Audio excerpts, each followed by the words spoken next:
ठीक है, the topic which I am going to start today is human excretory system. ठीक है, though I have ma'am हाँ जी, yes ma'am, good morning. Ma'am no ma'am मैं दीपिंदर बोल रही हूँ। Yes, better speak up. मैम मुझे डाउट है ऑस्मोटिक बैलेंस आयंस कौन से होते हैं? Which one? Osmotic balance ions Osmotic balances आपने बताया था, समझ नहीं आया मेरे को। कोई बात नहीं, I will explain it again. You will send me the question, I will take it again. Okay? Okay ma'am. Yes ma'am. After the class you will send me the question. Okay, but I am on page number 291 and the topic for today is human excretory system. ठीक है, I have also draw the diagram of kidney on the blackboard. So what are the components of the human excretory system? ठीक है, underline the important lines. In human excretory system we have one pair of kidneys. ठीक है, how many kidneys are there? 2 kidneys are there and that are present in the dorsal part of your body. ठीक है, the back portion of your body is known as the dorsal part of your body. And how many kidneys are there? 2 kidneys are there. और दोनों kidneys जो है वो same location पे नहीं है. One kidney is slightly above the other kidney. थोड़ी सी एक kidney जो है वो दूसरी kidney से ऊपर है.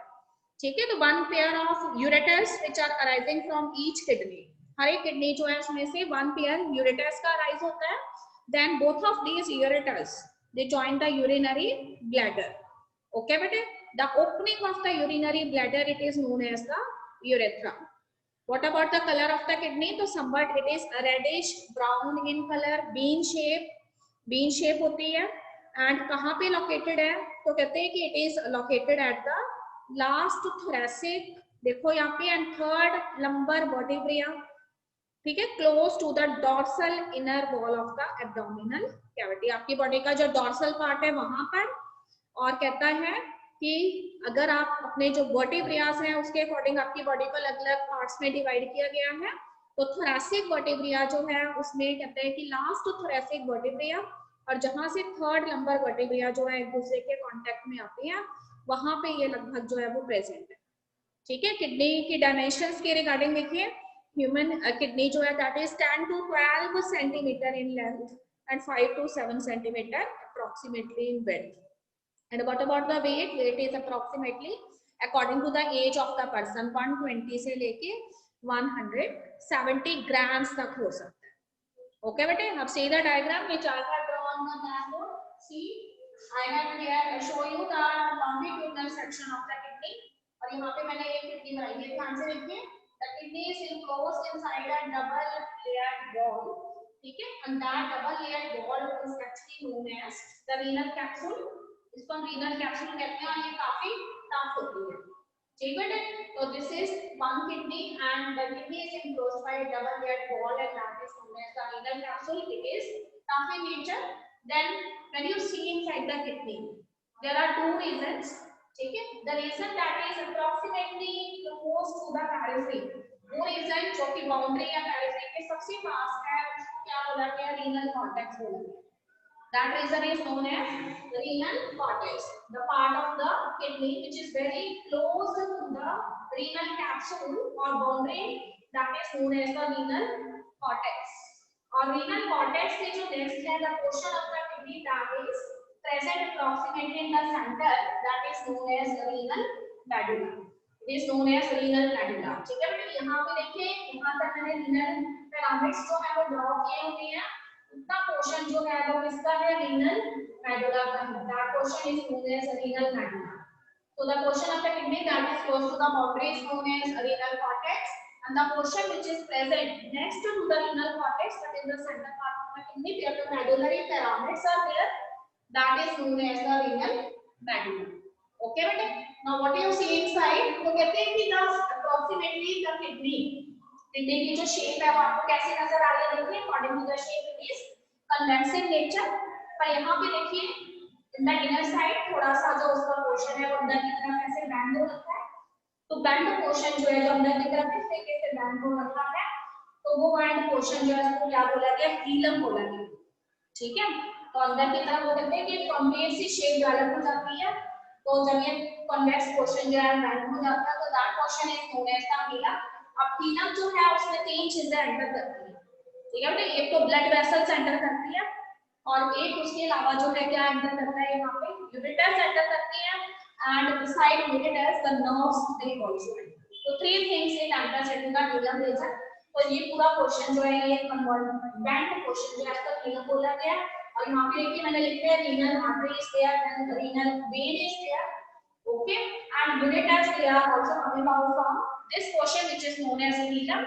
Beside this, so many nerve fibers they also enter. I have not shown here the nerve fibers क्योंकि यहाँ पे थोड़ा ज्यादा हो रहा था and we are not able to understand, पर यहाँ से nerve fibers जो है वो भी enter करती है। ओके बेटे, सी उसके बाद वो कहते हैं कि हीलम जो है उसी के आगे, ठीक है, जहाँ से हीलम है उसके आगे वो कहते हैं कि हमें conical pyramid like structure, conical broad funnel like structure आपको यहाँ पे नजर आ रहा है। ये वाला सारा जो पोर्शन है, ठीक है, तो थोड़ा सा कोनिकल फनल लाइक स्ट्रक्चर है, इसको हम क्या कहते हैं, this is known as renal pelvis. This portion is known as renal pelvis, ठीक है। अब देखिए रीनल पैल्विक्स जो है उसमें कुछ प्रोजेक्शंस जो है दे अपीयर लाइक द ब्रांचेस, ये ब्रांचेस की फॉर्म में हमें नजर आ रही है, ठीक है, and these branches which are actually the projection of the renal pelvis, they are actually known as the calyces. Calyces is the plural word and one branch is known as calyx. Okay, but then each of these branch they later bear the brush bordered cell and these are somewhat conical in nature, ठीक है। और उसके ऊपर देखिए इस तरह से ब्रेसल like structure आपको नजर आ रहा है, तो these brush bordered bristle like conical masses they are known as the medullary pyramids. They are known as medullary pyramids, ठीक है। और medullary pyramid जहां से एक्सटेंड होके बनी है उसको कैलिसेस बोला गया है। कैलिसेस जो है वो एक कोनिकल मास्टर्स की प्रोजेक्शन है जिसको क्या बोला गया है, रीनल पैल्विक्स बोला गया है। और रीनल पैल्विक्स जो है उसका जो एंड है वहां से तीन चीजें राइज हो रही है, यूरेटर्स भी राइज हो रही है, ब्लड वेसल्स भी एंटर कर रही है एंड नर्व फाइबर्स भी एंटर कर रहे हैं। तो how many medullary pyramids are shown here? 1 2 3 4 and 5 medullary pyramids are there having the brush bordered cells. Okay बेटे, उसके बाद वो कहते हैं कि रीनल पैल्विक्स आपको क्लियर हो गया है। अब देखिए रीनल पैल्विक्स के साथ एक यूरेटर्स आर अटैच्ड, ठीक, तो कहते हैं कि पूरे के पूरे किडनी चार्ज की जो फिल्टरिंग यूनिट्स हैं उसको क्या बोला गया है, they are known as the nephrons. Nephron is the structural and functional unit of the kidney. तो हियर इन डायग्राम 2 यहां पे देखिए दूसरे डायग्राम के अंदर I have shown you the structure of the nephron, that is the filtering unit. I have not shown you the these blood vessels का मैंने थोड़ा सा यहाँ पे स्किप किया है सिर्फ नेफ्रॉन को समझाने के लिए, ठीक है। मैंने वाजा रेक्टर यहाँ ड्रॉ की, देखिए each nephron it has a cup like structure and that cup like structure it is known as the Bowman's graph. Okay बेटे, तो हर एक नेफ्रॉन जो है उसकी शुरुआत कहाँ से होती है, एक कप लाइक स्ट्रक्चर से होती है जिसको हम क्या कहते हैं, यहाँ पे Bowman's capsule कहते हैं। And what you observe that what is entering in the Bowman's capsule, so there is a bigger blood vessels and that is known as the afferent arteriole. Okay बेटे, as I have already discussed कि arteries जो है वो आगे किसमें convert होती है, arterioles में, और arterioles की जो फाइन ब्रांचेस है उनको हम क्या कहते हैं, कैपिलरीज कहते हैं।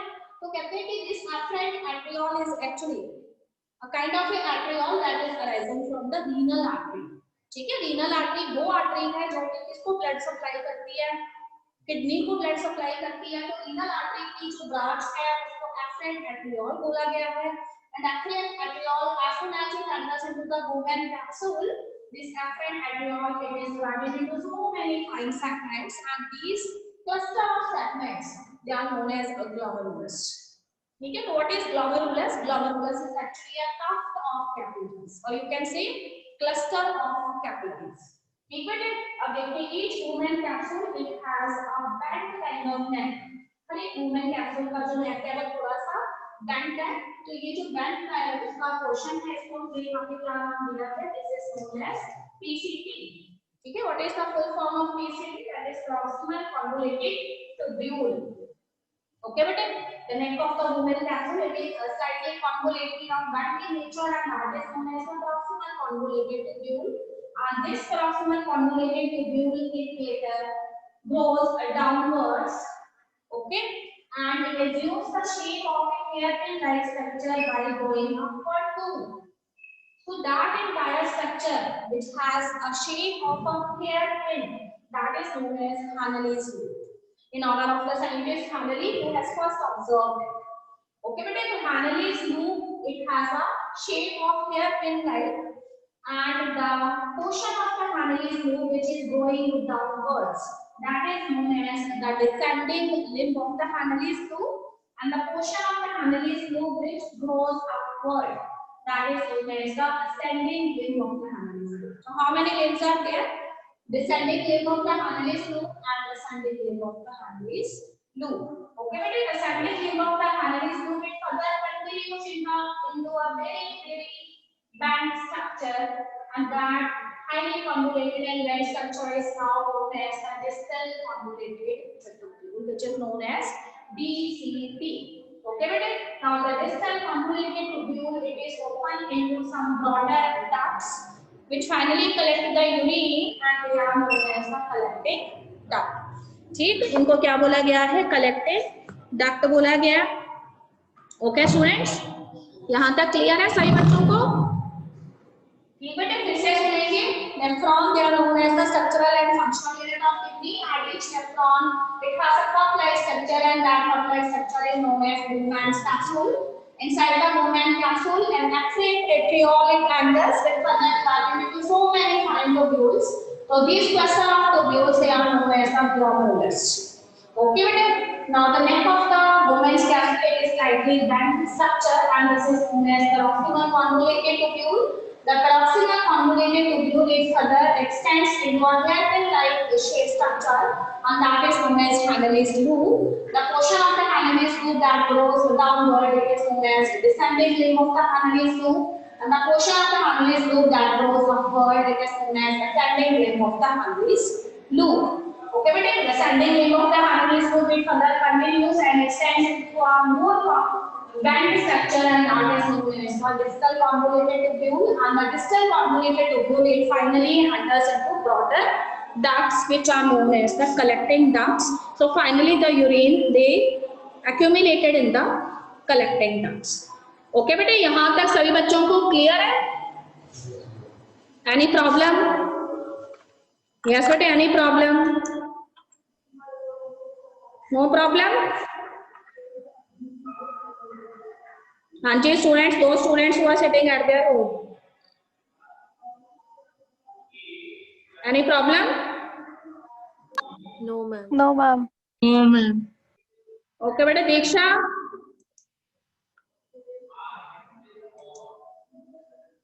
yes Diksha, are you listening me?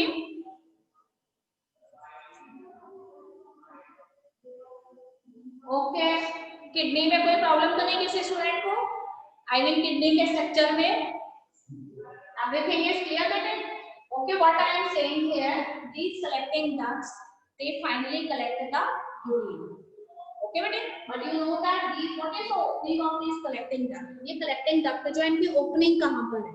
तो कहते हैं कि सारे के सारे जो फिल्टरिंग यूनिट्स हैं जिन्हें हम नेफ्रॉन्स कहते हैं, these filtering units and nephrones they are actually present in the medullary pyramids. ये सारे के सारे medullary pyramids में प्रेजेंट होते हैं. आप सी medullary pyramids की ओपनिंग किसके अंदर है? कैरेसिस के अंदर है. ओके बेटे, और कैरेसिस की ओपनिंग किसके अंदर है? रीनल पेल्विक्स के अंदर है. ठीक, तो अगर मैं आपको ये कहती हूँ कि the last part of the nephron is known as collecting duct, this means all the urine it gets collected in these collecting duct.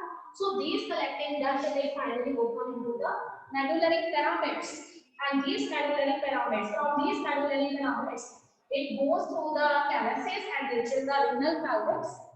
Okay, and renal pelvis is a broad funnel-like structure, and in this funnel-like structure the ureters it also goes downwards. This means from the renal pelvis the urine it goes into the ureters.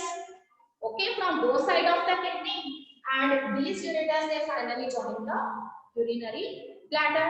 This means the urine finally collected in the urinary bladder for some time.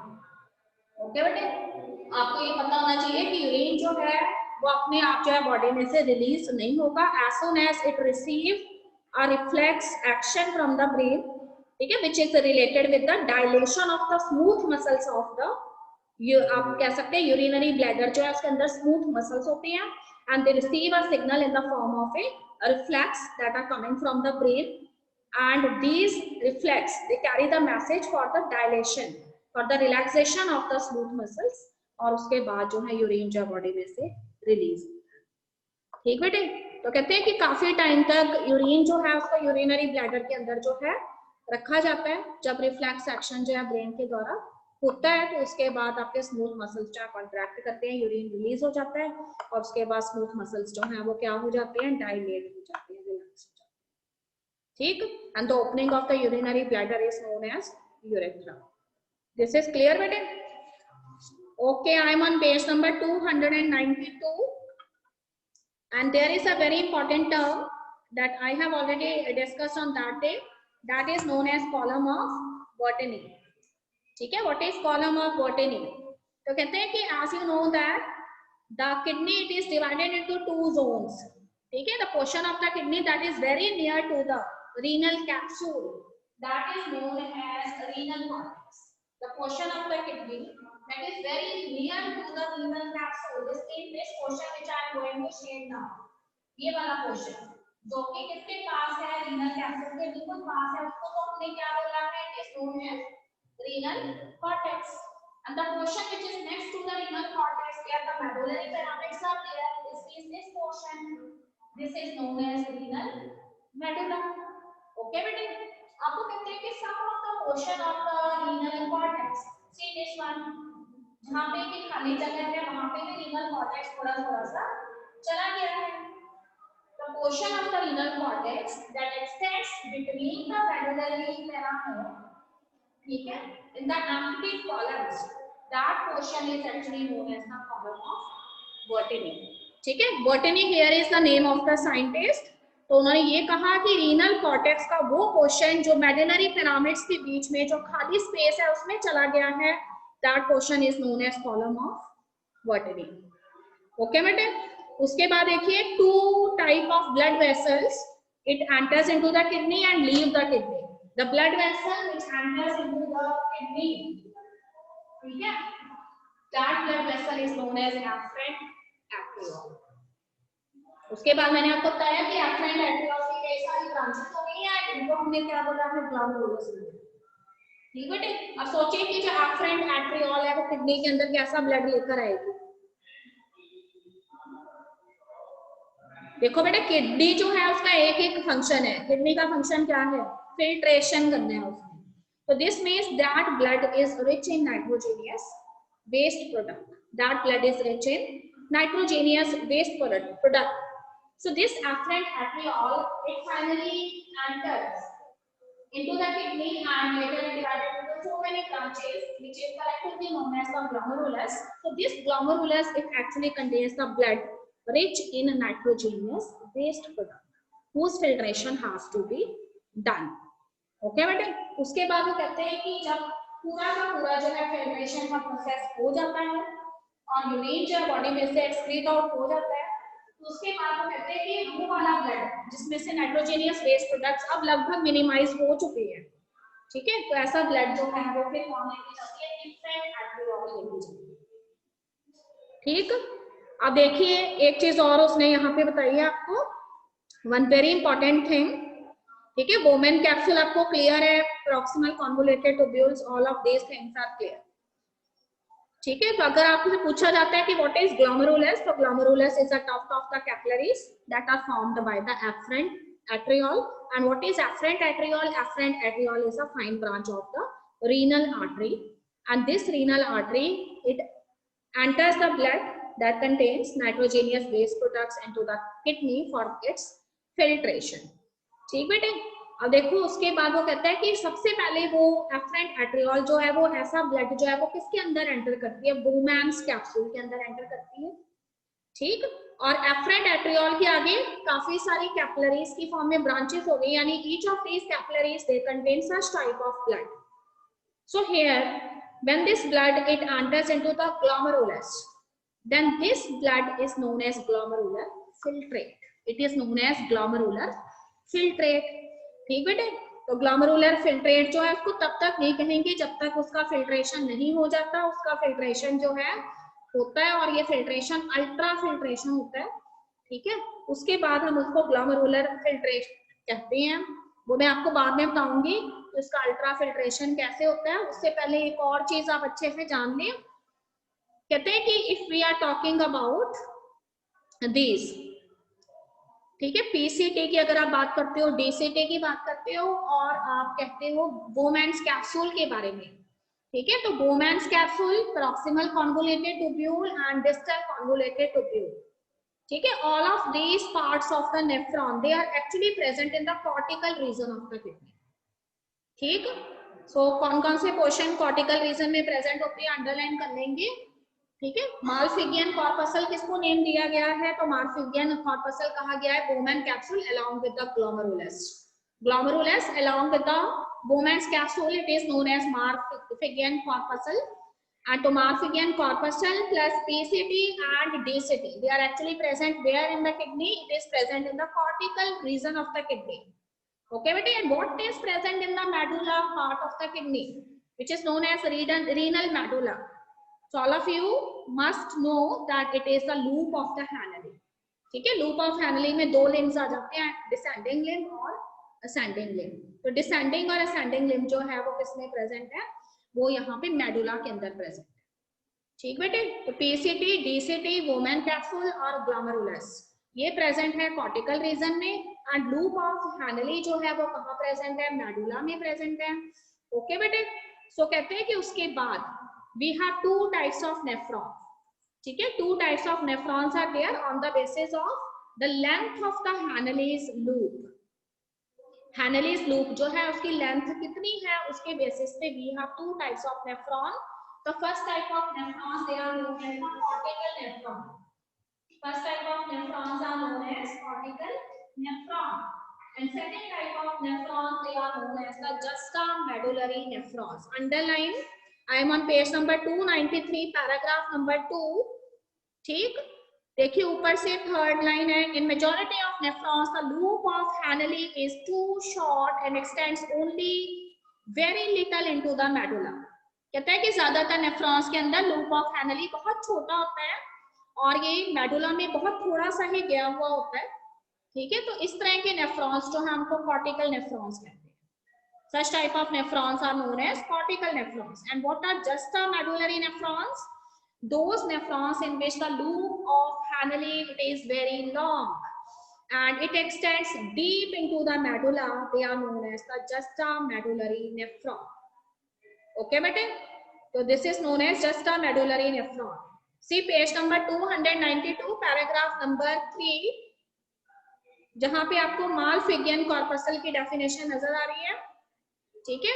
देखिए the glomerulus along with Bowman's capsule is called as Malpighian body और renal corpuscles, ठीक है। One mark question, what is renal corpuscle और Malpighian tubule, then you must know it is glomerulus along with the Bowman's capsule. Then second question, differentiate between cortical nephrons and juxtamedullary nephrons. Then cortical nephrons is a majority of people what happen, the nephrons where the loops of Hanley is too short and it is very less present in the medulla, that is known as the cortical nephron, and where the loop of Hanley is long and it extends deep into the medulla, that is known as juxtamedullary nephron, okay bete। There is one another very important thing, कहते हैं the efferent arteriole emerging from the glomerulus and forms a fine network around the renal tubule called the peritubular capillaries, ठीक है। यहाँ पे देखिए diagram के अंदर ये तो efferent arteriole थी, उसकी कई सारी ब्रांचेस बन गई थी जिसको मैंने ग्लोमेरुलस नेम दिया था, तो मैंने आपको ये बोला कि उसके बाद ये सारे जो इसके अंदर ब्लड प्रेजेंट था ना, वो ये जो सारे रीनल ट्यूब्यूल्स हैं उनमें से क्या होगा, फिल्टर होगा, ठीक बेटे। अब और ये वाला जो ब्लड है ये नाइट्रोजेनियस वेस्ट प्रोडक्ट्स में रिच है, this means when it passes through all of these renal tubules to the PCT, to the descending limb, then distal convoluted tubule, तो उसमें से नाइट्रोजेनियस वेस्ट प्रोडक्ट्स जो है ना वो पैसिवली जो है वो मूव होते हैं, ठीक है। तो उसमें से कहते हैं कि ब्लड में से जो नाइट्रोजेनियस वेस्ट प्रोडक्ट है उसको रीनल ट्यूब्यूल्स क्या कर लेंगे, ले लेंगे, क्योंकि उसका क्या करना है, उन्होंने रिमूवल करना है, फिल्टर करना है किडनी ने ब्लड को, तो उसमें से नाइट्रोजेनियस वेस्ट प्रोडक्ट को कलेक्ट कर लेंगे। और काफी सारा जो नाइट्रोजेनियस वेस्ट प्रोडक्ट जो ह्यूमंस के अंदर यूरिया होता है वो इसके जरिए जो है यूरिन के जरिए बॉडी में से एक्सक्रीट आउट होती है। ठीक बेटे, पर कहते हैं कि the type of urine which is developed in the human is concentrated in nature. तो ग्लोमेरुलर फिल्ट्रेट जो है किडनी जो है वो कितना बनाती है, देखिए नेक्स्ट पेज पर जहां पे यूरिन फॉर्मेशन आपको लिखा हुआ नजर आ रहा है। आई am on page number 294, paragraph number 1। The amount of the filtrate formed by the kidneys per minute is called glomerular filtration rate. And what is glomerular filtration rate? 180 liters per day and 125 milliliter per minute. तो आपकी kidney जो है वो पर minute के अंदर 125 millilitre glomerular filtrate तैयार करती है, पर उसमें से सिर्फ जो यूरिन है, ठीक है, उससे नीचे वाले पैराग्राफ में देखिए आपको नजर आ रहा है यूरिन जो है थर्ड पैराग्राफ में 1.5 लीटर्स ही होता है आपकी बॉडी में से। ठीक है, तो 1.5 लीटर्स पर डे आप यूरिन एक्सक्रीट आउट करते हैं। तो सोचिए कि अगर ग्लोमेरुलर फिल्ट्रेट जो है वो इतना ज्यादा है, 180 लीटर्स पर डे है, एंड यूरिन इज ओनली 1.5, ठीक है, लीटर्स, तो व्हाट अबाउट द अदर, बाकी चीजें कहाँ चलेगी? तो कहते हैं कि your renal tubules they do maximum reabsorption. ठीक है, तो रीनल ट्यूब्यूल्स जो है वो ज्यादा से ज्यादा जो एसेंशियल न्यूट्रिएंट्स हैं वो आपकी बॉडी में यूरिन के जरिए लॉस नहीं होने देते, they do the reabsorption again and again. तो इसीलिए आपकी बॉडी में से बहुत थोड़ा सा जो है यूरिन एक्सक्रीट आउट होता है, पर that urine is rich in urea, क्योंकि यूरिया ही आपका एक्सक्रीटरी प्रोडक्ट है, तो मैक्सिमम यूरिया जो है वो यूरिन के जरिए एक्सक्रीट आउट हो जाता है। But not only urea is present, some of the other essential nutrients are also present, some ions are also present, जैसे सोडियम आयन है, पोटेशियम आयन्स है, ठीक है, ये बॉडी के लिए जरूरी है, तो ये यूरिन से एक्सक्रीट आउट नहीं होते हैं, इनका एक्टिव रीअब्जॉर्प्शन कर लेती हैं आपके रीनल ट्यूब्यूल्स। ओके बेटे, तो ये बहुत इंपॉर्टेंट है, आपने याद रखना है। The glomerular filtration rate is 180 liters per day, but the urine that is excreted out in your body is only 1.5 liters। ठीक, तो 1.5 लीटर यूरिन ही आप अपने पूरे दिन के अंदर एक्सक्रीट आउट करते हैं। ओके बेटे, this is clear to all of you? Okay, see the figure 19.4, that is the figure of the Malpighian body। Malpighian body, what is Malpighian body or renal corpuscle? It is Bowman capsule along with the tuft of capillaries known as glomerulus। ठीक, तो ऐसे छोटे छोटे से question मैं बीच में से डाल दूंगी कि define the term Malpighian body, then you must know glomerulus along with Bowman capsule is known as Malpighian body, and differentiate between cortical nephrons and juxtamedullary nephrons, you can easily know। ठीक है, फिर आपको ये भी पता होना चाहिए कि वे कॉर्टिकल रीजन किडनी का जो उसमें कौन कौन सी चीजें प्रेजेंट है। तो यहाँ पे आपको Malpighian body नजर आती है, प्लस PCT नजर आती है, प्लस DCT नजर आती है। और अगर हम कहते हैं कि रीनल मेडुला जो है उसमें क्या प्रेजेंट है, तो सभी बच्चे अच्छे से लर्न करेंगे कि उसके अंदर सिर्फ हैनेलिस लूप प्रेजेंट होता है। और अगर हैनेलिस लूप का बहुत थोड़ा सा पोर्शन गया हुआ है किसमें, मेडुला में, then that is known as cortical nephrons, क्योंकि ज्यादातर पोर्शन किसमें होगा, कॉर्टेक्स में ही होगा। और अगर डीपली एक्सटेंडेड है, ठीक है, नेफ्रॉन का ज्यादा सारा हैनेलिस लूप का पोर्शन जो है वो किसमें गया है, मेडुला में गया हुआ है, इसका मतलब that type of nephrons are known as the juxtamedullary nephron. Okay बेटे, अब देखिए एक चीज मैं आपको बता रही हूँ, see figure number 19.3 of your book. ठीक, आपको बोमैन कैप्सूल नजर आ रहा है, somewhat in yellow colour, and there is one blood vessel, it is also running parallel to the different renal tubules. Okay बेटे, व्हाट इज दैट? तो कहते हैं कि the efferent arteriole, efferent arteriole वो ब्लड वेसल है जो कि filter होने के बाद ब्लड को बॉडी में लेके जाती है, फिल्टर्ड ब्लड को लेके जाती है। तो कहते हैं कि ये जो इफ्रेंट एट्रियोल है ना, इसकी भी कई सारी ब्रांचेस हो जाती हैं आगे जाके, और ये ब्रांचेस जो है वो हैनेलिस लूप और बाकी रीनल ट्यूब्यूल्स के पैरेलल चलती है। तो देखिए हैनेलिस लूप के साथ साथ आपको कुछ ब्लड वेसल्स जो है वो इसके कॉरेस्पॉन्डिंग चलती हुई नजर आ रही है। So these blood vessels, they are actually known as the vasa recta. It is known as vasa recta. So it is given in the last paragraph. The efferent arteriole emerging from the glomerulus forms a fine capillary network around the renal tubules called peritubular capillaries. A minute vessel of this network runs parallel to the Hanel's loop, forming a U-shaped structure that is known as vasa recta. ठीक है, what is the role of the vasa recta? Vasa recta is playing a very important role in the concentration of the urine. ठीक है, आप जितना water लेते हैं ऐसे नहीं है कि सारा वाटर आपका यूरिन के जरिए एक्सक्रीट आउट हो जाता है। आपको पता है आपकी बॉडी के अंदर 90% क्या प्रेजेंट है? सिर्फ वाटर इज प्रेजेंट। ठीक है बेटे, this means the renal reabsorption it takes place at a larger rate. ठीक है, और किडनी के जो ट्यूब्यूल्स होती है ना, वो बार बार वाटर जो है उसको रीअब्सॉर्ब करती हैं। Very less amount of water is lost from your body and that amount of water which is excrete out in the form of urine, it is actually rich in urea and other essential nutrients and ions, they are again reabsorbed. तो reabsorption renal tubule maximum करती है। ठीक बेटे, तो ये जो वासा रेक्टा मैंने अभी आपको बताई है, जो ब्लड वेसल्स जो है जो रन कर रही है हैनलेस लूप की, ये वासा रेक्टा जो है ये क्या करती है? रीनल रीअब्जॉर्प्शन जब होता है ना, तो उसमें से जो इंपॉर्टेंट न्यूट्रिएंट्स हैं उसको ये ब्लड वेसल जो है वो अपने में ले लेती है, और इस तरह से यूरिन के अंदर नहीं जा पाते, वो फिर से ब्लड में ही चले जाते हैं और बॉडी में बने रहते हैं। ठीक, कैसे होता है वासा रेक्टा का क्या इंपॉर्टेंट रोल है कंसेंट्रेटेड बनाने में यूरिन के, that we will study after urine formation. ठीक है, यहां तक किसी स्टूडेंट को कोई प्रॉब्लम? यस बेटे, any question from your side?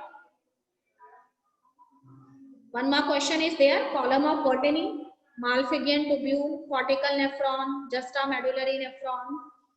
ठीक, ओके। अब देखिए, I am on page number 293। मैं सिर्फ शॉर्ट में बता रही हूँ आपको। There are 3 steps in the process of urine formation. ठीक है, you know that what kind of urine it is excreted out in your body? Concentrated type of urine. ठीक है, तो आपकी बॉडी में से कंसेंट्रेटेड यूरिन जो है वो एक्सक्रीट आउट होता है, and sometimes the color of that urine is yellowish in color when you have taken less amount of water।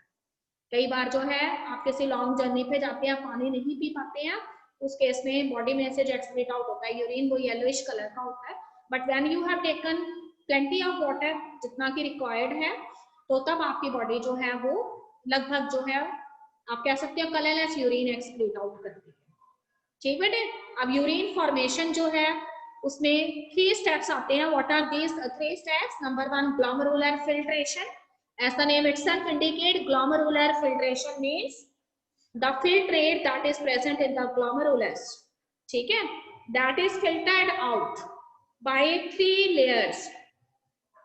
आपको पता है कि ये फिल्ट्रेट जो है वो किसके अंदर प्रेजेंट है? ये कैपिलरीज के अंदर प्रेजेंट है, जो ग्लोमेरुलस की कैपिलरीज है। ओके बेटे, और पूरी की पूरी कैपिलरीज जो है वो किसके अंदर प्रेजेंट है? तो those capillaries they are present inside a cup like structure that is known as Bowman's capsule। इसका मतलब उस ब्लड को पहले कैपिलरीज की बॉल्स में से बाहर आना होगा, और उसके बाद फिर उन्हें बोमैन कैप्सूल जो है उसकी भी जो बॉल है उसमें से भी बाहर आना होगा। फिर वो किस में एंटर करेंगी? पीसीटी के अंदर एंटर करेंगी। तो यहाँ पे वो कहते हैं कि 3 लेयर्स को उन्हें क्रॉस करना पड़ता है। ठीक है, सब कुछ दिया हुआ है बुक में, देखिए, endothelium of the glomerular blood vessels. तो ग्लोमेरुलर ब्लड वेसल्स की कौन सी लेयर को वो क्रॉस करती है? एंडोथेलियम लेयर को क्रॉस करती है। ओके, बोमैन कैप्सूल की कौन सी लेयर को क्रॉस करता है वो ब्लड? तो बोमैन कैप्सूल जो है उसकी देखो यहाँ पर एपिथेलियल लेयर को क्रॉस करता है, और एंडोथेलियम और एपिथेलियम के बीच में there is a membrane present and that membrane is known as the, देखिए यहाँ पे बेसमेंट मेम्ब्रेन। ओके बेटे, so this filtrate has to cross 3 layers: endothelium layers of the glomerular blood vessels, a basement membrane which is present next to the endothelium, and the epithelium layer of the Bowman's capsule. Okay, what is the second step? The second step is reabsorption. So this reabsorption, it takes place in the different tubules of the kidney, and you know that the tubules of the kidney, they are known as the renal tubules। तो जब glomerular filtration हो गया उसके बाद अगला step है reabsorption. ठीक है बेटे, तो आपकी किडनीज जो है वो रीएब्जॉर्प्शन करती है, 99% तक रीएब्जॉर्प्शन करती है। तभी तो आपका ग्लोमेरुलर फिल्ट्रेट जो है वो 180 पर लीटर है, और यूरिन सिर्फ कितना है? 1.5 लीटर है। इसका मतलब सारा का सारा जो भी फिल्ट्रेट को किसने रीएब्जॉर्ब कर लिया? रीनल ट्यूब्यूल्स ने रीएब्जॉर्ब कर लिया। ओके बेटे, अगर आपसे मैं पूछती हूँ कि रीनल ट्यूब्यूल्स में क्या क्या चीजें आ जाएंगी, तो you must know कि renal tubules जो है they have PCT, they have DCT, they have collecting duct, they have Henle's loop, and Haneli's loop have how many limbs? 2 limbs, descending limb and ascending limb. Okay, students. And if I am talking about the filtration, then that filtration is a kind of ultrafiltration. तो वो ultrafiltration होती है. Ultrafiltration का मतलब है बहुत ही fine तरीके से फिल्ट्रेट तैयार होता है. कैसे होता है वो मैं आपको कल बताऊंगी, because I have very less time now. Okay students, till then anybody has any problem? तो आज आपने पेज नंबर 293 में यहां तक पढ़ लेना बेटा जी. Page number 293 structure of nephron. Okay, उसके बाद हम कल करेंगे